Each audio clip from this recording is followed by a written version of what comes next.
make a good business sense for the country itself. Makes a good business sense for a businessman, but not for the country. We need to have more factories. We need to get more employment to the local people. That's what works, and that's when people are more genuine. They ensure that the products manufactured are the right ones. Right. Yeah. Okay, my phone lines are flashing red. There are callers on the line who really want to talk to you, Dr. Sanjay. Hello, good morning. Yes. Yeah. I beg your pardon? Yes, kindly just... hello, before you go on, just kindly tone down on your volume.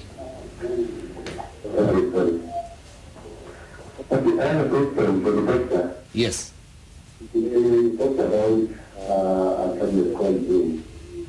I wanted to know or something that can clear away the problem of the function for them. So nowadays men are opting these tablets just to give them strength.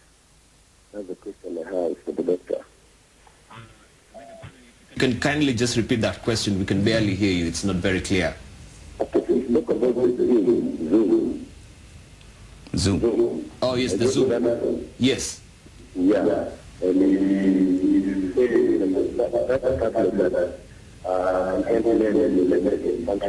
Yes.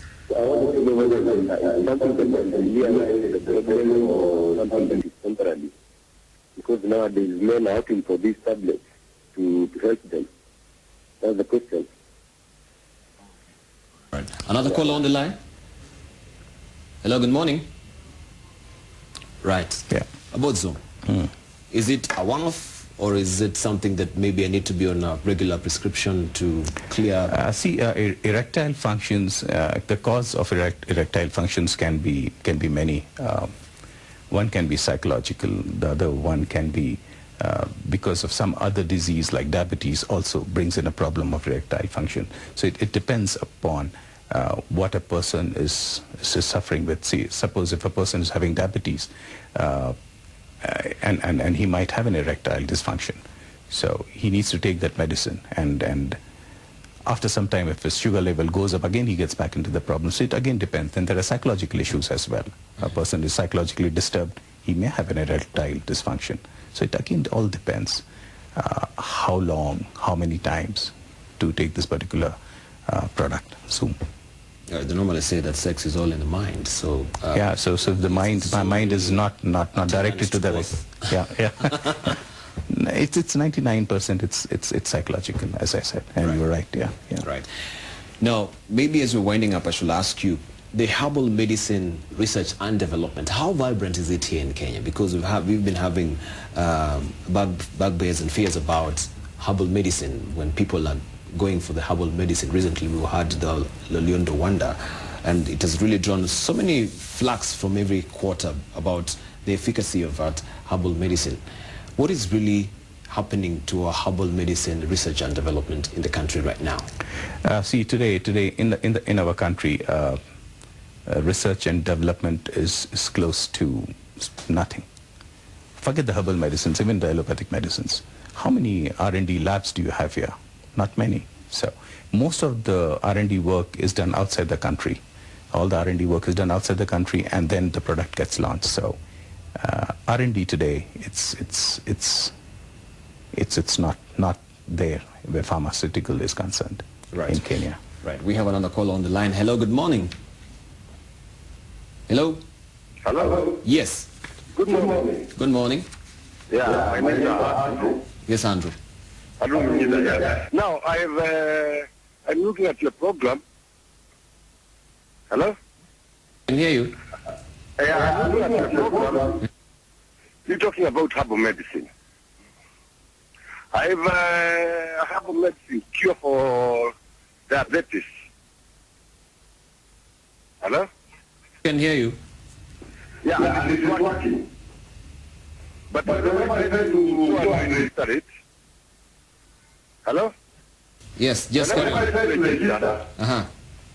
This pharmaceutical company give me the product, and then you come back. And when I do, I want to use the formula. How can I make sure that nobody will use my formula? Eh?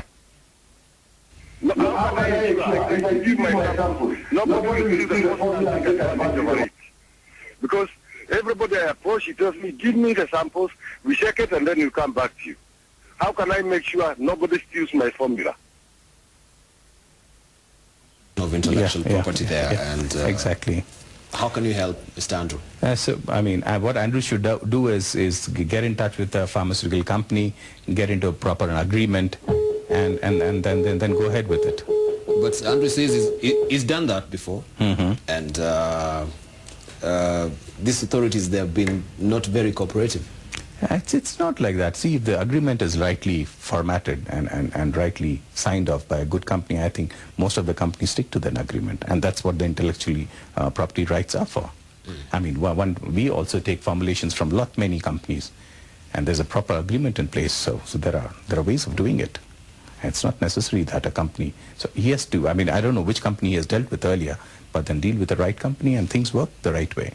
Well, what do we do with such a person whose product is farming that its efficacy is really... I mean, diabetes is growing at a rate of around 25% today. So if he has a good product, maybe he can come and meet us as well. We get into a kind of an agreement. If the product really works, then we get into a kind of an agreement and take it forward from there.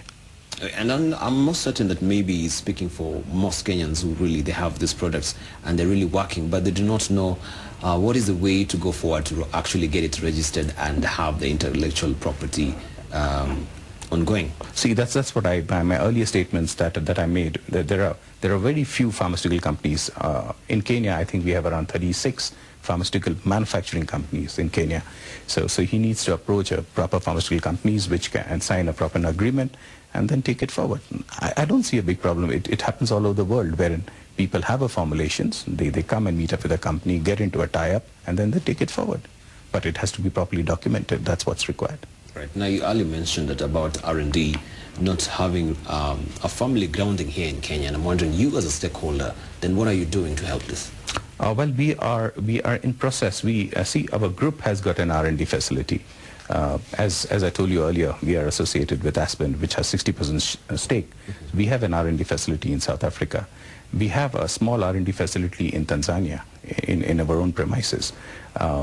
We are planning to bring in, open up a small R&D facility even in Kenya as well, and then take it forward. Everybody has to take a step forward, so that's what we are embarking on today. What about our learning institutions here in the country? Is there any provision for alternative medicine? I don't think so. There is much being done on alternative medicines as such. Then in terms of getting maybe your manpower, then how do you handle that when you really want? See, we have very good people who have a lot of a good R&D mind in Kenya, and they know how to formulate a product. So we have the manpower. Only thing is putting up a facility. I'm quite sure once we do it, we'll have the manpower coming in from Kenya itself, the Kenyans themselves. Yeah. So the manpower, are they really trained focusing on the herbal medicine, on alternative medicine? No, it's not necessarily herbal medicines. I mean, most of the education, so-called bee farms, the ones who pass out and do their bee farms, they are trained on allopathic medicines. But then, as I said, medicine is medicines, whether it's allopathic or herbal or any other. The concepts are the same. It's only how you process the whole thing that's important. So that's the way it works. Right. Yeah. Maybe your closing thoughts, Dr. Sanjay. Well, we are there to stay back and to ensure that we make available economical medicines for our Kenyan brothers here. And not only for Kenya, for Tanzania, Uganda. We are operating in around 21 countries today. So that's where we are for, to bring in the right product, at the right price. So that's what we are looking out for. Right. Is a part of CSR, do you normally hold up clinics maybe where you offer some free medical services? And we do a lot. Yes, we do a lot. It's not necessarily with herbal medicines, even with our chemical-oriented products also. We have practically every month some or the other activity wherein we treat poor patients and go to schools get them checked. So we have a lot of activities that go on monthly basis. Right. Yeah. Dr. Sanjay, It was Advani, nice I really meeting you. appreciate you creating FaceTime to be with us this morning. Thank you. And telling Thank us you. about herbal medicine. Thank you. Well, there you have it. To reach the same of information about herbal medicine, we've been talking to Dr. Sanjay Advani, the CEO of Obita Healthcare. And he's given us a rich stream of information, as I said there before, that you can trust that herbal medicine is safe and sound. And there's a lot of research that is going on also to really make sure that the efficacy of every medicine that is herbal is safe for you.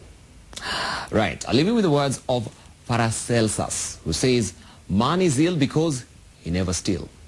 He is never still. Have a good day.